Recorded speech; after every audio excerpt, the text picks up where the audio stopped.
ഇൻഷി ഞാനിവിടെ ഇതേ ഒരു ചെമ്പടുപ്പത്ത് വെച്ചിട്ടുണ്ട്. അതിൽ ഓയിൽ ഒഴിച്ച് കൊടുത്തിട്ടുണ്ട്. അതുപോലെ കുറച്ച് സവാള, കുറച്ച് തക്കാളി, കുറച്ച് പച്ചമുളക്, അതുപോലെ തന്നെ കുറച്ച് ഉരുളക്കിഴങ്ങ്. ഇത് വെച്ചിട്ട് നമുക്ക് റൈസ് ഉണ്ടാക്കിയെടുത്താലോ. ടിഫിൻ ബോക്സിലൊക്കെ കൊണ്ടുപോകാൻ പറ്റും കേട്ടോ. അതെങ്ങനെ ഉണ്ടാക്കാൻ നോക്കാം. ഞാനിത് ഇവിടെ റൈസ് വേവിപ്പിച്ച് വെച്ചിട്ടുണ്ട്.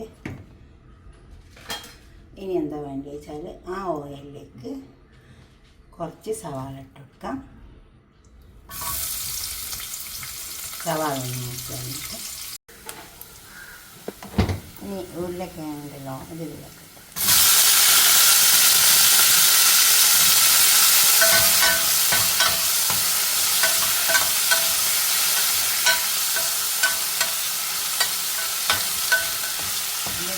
എണ്ണയിൽ കിടന്ന് കഴിഞ്ഞാൽ നമുക്ക് ചോറ് നല്ല ടേസ്റ്റ് ഉണ്ടാവും.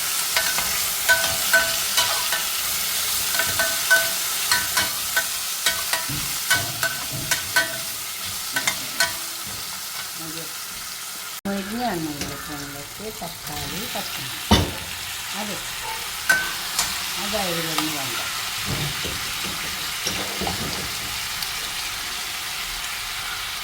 ഒക്കെ വെന്ത് വന്നു. അതിലേക്ക് കുറച്ച് മസാല ഇട്ട് കൊടുക്കാനുണ്ട്.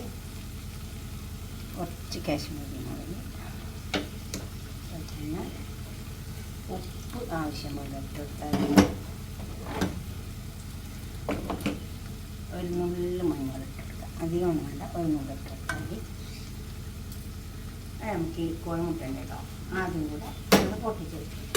എളുപ്പം ഉണ്ടാക്കുന്ന കറിയാണ്, എളുപ്പം ഉണ്ടാക്കുന്ന ചോറാണ് കേട്ടോ.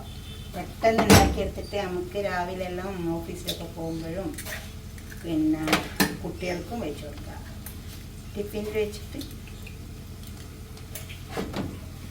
2 കോഴിമുട്ട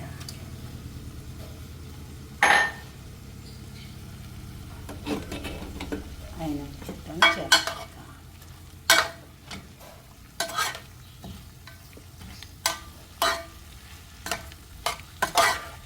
നന്നായി ചേർത്തെടുക്കുക. ആ കോഴിമുട്ട ഒക്കെ അതിൽ വന്നിട്ട് വന്നു.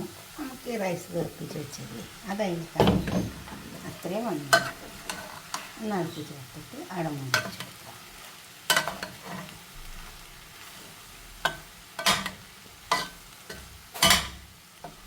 നല്ലോണം ഇളക്കി ചേർത്ത് മൂടി വെച്ച് കൊടുക്കാം. ഇത് ഞാൻ നന്നായി ഇളക്കി ചേർത്തെടുത്തിട്ടുണ്ട്. കണ്ടോ, വേണമെങ്കിൽ കുറച്ച് പശുനെയ്യ് ഒഴിച്ച് കൊടുക്കുക. ടേസ്റ്റിന് വേണ്ടിയിട്ട് കുറച്ച് ഒഴിച്ച് കൊടുത്താൽ അപ്പം നല്ല ടേസ്റ്റ് ഉണ്ടാവും. നമുക്കൊരു പാത്രത്തിലേക്ക് മാറ്റാം.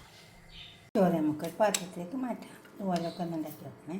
ഇത് നമുക്ക് എളുപ്പം ഉണ്ടാക്കാൻ പറ്റും. ടിഫിൻ ബോക്സിലൊക്കെ വെച്ച് കൊണ്ടുപോകാനും പറ്റും.